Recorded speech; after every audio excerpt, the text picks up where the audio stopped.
और इस सब के बीच वुहान से मजीद हिंदुस्तानियों को वापस लाने और चीन को दवाएं और दीगर तिब्बी इमदाद पहुंचाने के लिए हिंदुस्तानी तैयारा वुहान के लिए उड़ान भरने वाला है। तकरीबन 100 हिंदुस्तानी अभी वुहान में ही हैं।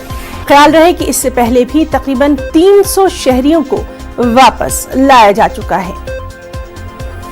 और चलिए सीधे रुख करेंगे दिल्ली में मौजूद हमारे रिपोर्टर अनिल कुमार का। अनिल, आपसे जानना चाहेंगे, आज भी एक जहाज जो है वो जाने वाला है और हिंदुस्तानियों को वापस लाएगा। क्या कुछ अभी तक तफसीलात हैं? क्या ये दवाएं वगैरह भी लेके जाएगा?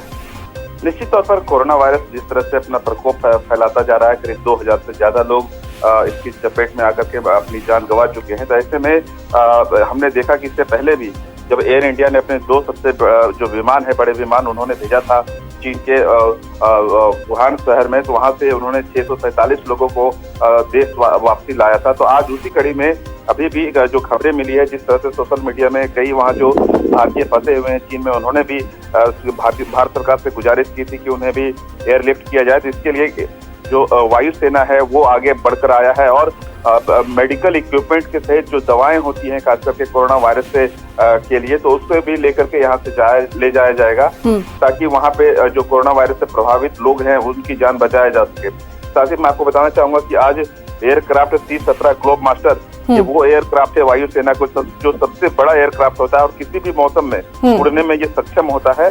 और इसी एयरक्राफ्ट से वहाँ पे जो फंसे हैं भारतीय, उनको लेकर के आने की कवायद है और 100 लोगों करीब 100 लोग जो वहाँ फंसे हैं उनमें से जो भी आना चाहते हैं वो वायुसेना का यह विमान लेकर के यहाँ पे भारत के लिए रवाना होगा। क्योंकि हमने देखा कि जिस तरह से चीन में ये संक्रमण फैलता जा रहा है, करीब 31 प्रांत वहाँ के जो हैं वो इसकी चपेट में आ चुके हैं। तो ऐसे में भारत सरकार की ये जो कोशिश है कहीं निश्चित तौर पर ये बहुत अनिल आपसे ये भी जानना चाहेंगे, जिस तरह से जब जो भी जहाज वापस आता है और उसमें जो भी चीन से लोग आ रहे हैं, एयरपोर्ट से ही उनके लिए खास एहतियाती तदाबीर, प्रिकॉशन मेजर्स जो है वो शुरू हो जाते हैं। इस तरह के बंदोबस्त इस बार भी निश्चित तौर पर जिस तरह से हमने देखा कि वो एक ऐसी बीमारी है जो संक्रमण होता है, यानी एक इंसान से दूसरे इंसान में फैलता है। तो ऐसे में बहुत जरूरी हो जाता है कि एहतियातन के तौर पर ऐसी व्यवस्था की जाए जिससे ये संक्रमण ना फैले। और हमने देखा था कि जब जो एयर इंडिया के 2 विमान से यात्री आए थे चीन से, उन्हें भी अलग रखा गया था, अलग कैंप बनाया गया था, मेडिकल कैंप था जहाँ पे तमाम तरह के चेक हुए थे। थर्मल जो फीवर होता है वो चेक हुआ था। चेक होने के बाद जब ये आश्वस्त हो गया कि ये उनमें किसी तरह का संक्रमण नहीं है, तभी उनके परिजनों को सौंपा गया था। जब वो यहाँ पे उतर चुके थे तभी उनके परिजनों को मिलने भी नहीं दिया गया था जब तक पूरी जो जांच न कर ली गई हो। ऐसे में निश्चित तौर पर इस बार भी ऐसा देखने को मिलेगा, जिस तरह से एयरपोर्ट के सामने जो बराबर बनाया गया है कैंप, उसमें इन सभी लोगों को ले जाया जाएगा और किसी परिजन को मिलने की जो इजाजत नहीं होगी जब तक जांच पूरी ना हो जाए, जब तक ये आश्वस्त ना हो जाए कि ये वो यात्री इन कोरोना वायरस से प्रभावित नहीं है। जी हिना। जी अनिल, और ये ठीक भी है, कम से कम ये जान बचाने के लिए एहतियाती तदाबीर जो है वो अपनानी भी चाहिए। अनिल, आपसे ये भी जानना चाहेंगे, क्या आपके पास इस तरह की कोई इत्तला है कि ये जो जहाज जा रहा है इसमें डॉक्टर्स का कोई दल भी है या इस तरह का कोई जो इलाज के लिए कुछ खास कदम? जी मैं आपको बताना चाहूंगा कि हमने जब देखा कि इससे पहले भी जब गई थी एयर इंडिया की टीम गई थी, उसमें भी डॉक्टर की टीम गई थी। इवन कोई भी जो एयर होस्टेसेस होती है वो किसी पैसेंजर के पास नहीं जा रही थी। खाने पीने का जो फूड था वो सीट के सामने रख दिया गया था कि कोई भी यात्री खुद से वो लेकर के कर सकता है ताकि संक्रमण ना हो। ऐसी ही स्थिति इस बार भी देखने को मिलेगी जब वायुसेना का विमान यहाँ से जाएगा, तो उस तरह की तमाम ऐसी कोशिशें की जाएगी कि जो यहाँ दल जाएगा वो किसी तरह के भी सक्षम होगा। अगर कोई अनईजी फील करता है यात्रा के दौरान तो उसके लिए इमीडिएटली ट्रीटमेंट किया जा सके।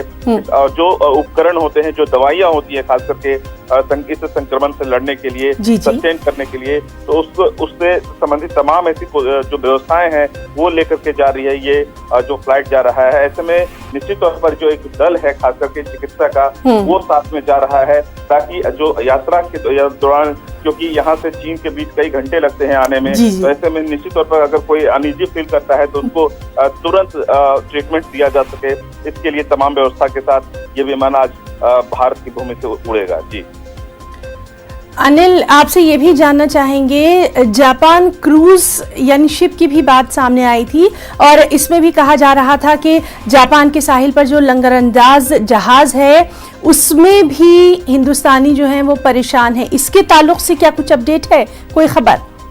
जी, मैं आपको बताना चाहूंगा कि जापान से जिस तरह से क्रूज को लेकर के खबरें आ रही हैं, सरकार उससे जिस तरह से बात हुई है वो पैनी नजर रखे हुए है। किस तरह से वहां से भी एयरलिफ्ट किया जा सकता है या फिर समुद्र के रास्ते लाए जा सकते हैं, इस तरह की सरकार कोशिश कर रही है। जिस तरह से हमने देखा कि पिछले कुछ दिनों में सरकार संवेदनशील है और लगातार कोशिश कर रही है कि जो खास करके भारतीय हैं उनको किसी तरह का इस तरह से असर ना पड़े और उन्हें किसी तरह से सफर न करना पड़े। उसके लिए मुझे लगता है कि जापान में जिस तरह से लोग फंसे हैं उससे भी सरकार कोशिश करेगी कि उनपे भी एयरलिफ्ट किया जा सके, क्योंकि हमने देखा कि अमेरिका ने भी करीब अपने 300 से ज्यादा नागरिकों को चीन से ही केवल बाहर निकाला है और उन्होंने एडवाइजरी भी जारी की है। हम भारत में भी एडवाइजरी कई देशों के लिए जारी की है। तो ऐसे में निश्चित तौर पर यह माना जा सकता है कि जहां भी इस तरह की चीजें फंसे हैं, लोग फंसे हैं, सरकार उसके लिए जी। तो हिंदुस्तानी हुकूमत जो है कोरोना वायरस को लेकर काफी अलर्ट नजर आ रही है और आज भी एक जहाज जो है वो रवाना हो रहा है। अनिल, बहुत बहुत शुक्रिया अदा करना चाहेंगे आपका तमाम तर तफसीली जानकारी के लिए।